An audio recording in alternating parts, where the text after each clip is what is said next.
Somewhere right now, someone just hit $1 million in their investment account, and they're staring at the screen kind of confused because it didn't happen the way they expected. There was no dramatic moment, no single genius move, no lucky stock pick that changed everything. It just happened, quietly, almost automatically. And the wildest part?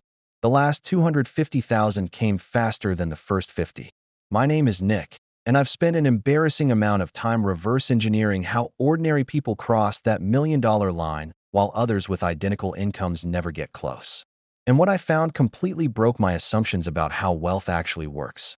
Here's what nobody tells you. Your first million isn't a mountain. It's a boulder.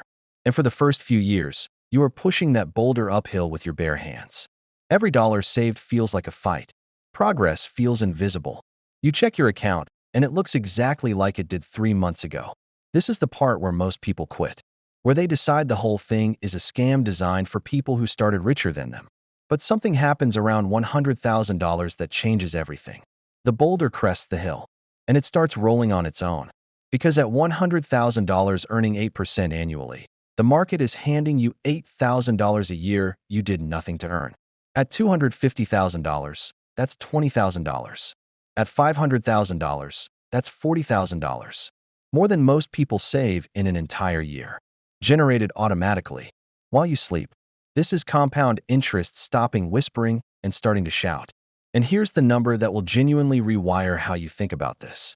If you invest consistently, the time it takes to go from $250,000 to $1 million is roughly the same as $0 to $250,000. Same amount of time. 4 times the money. The math isn't linear.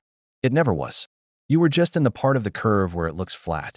The brutal irony is that most people sabotage themselves right when the momentum kicks in. They get impatient.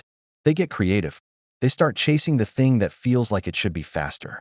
And they step in front of a boulder that was finally moving on its own. The secret to your first million isn't a smarter strategy. It's not quitting on the uphill. If this reframed something for you, hit subscribe.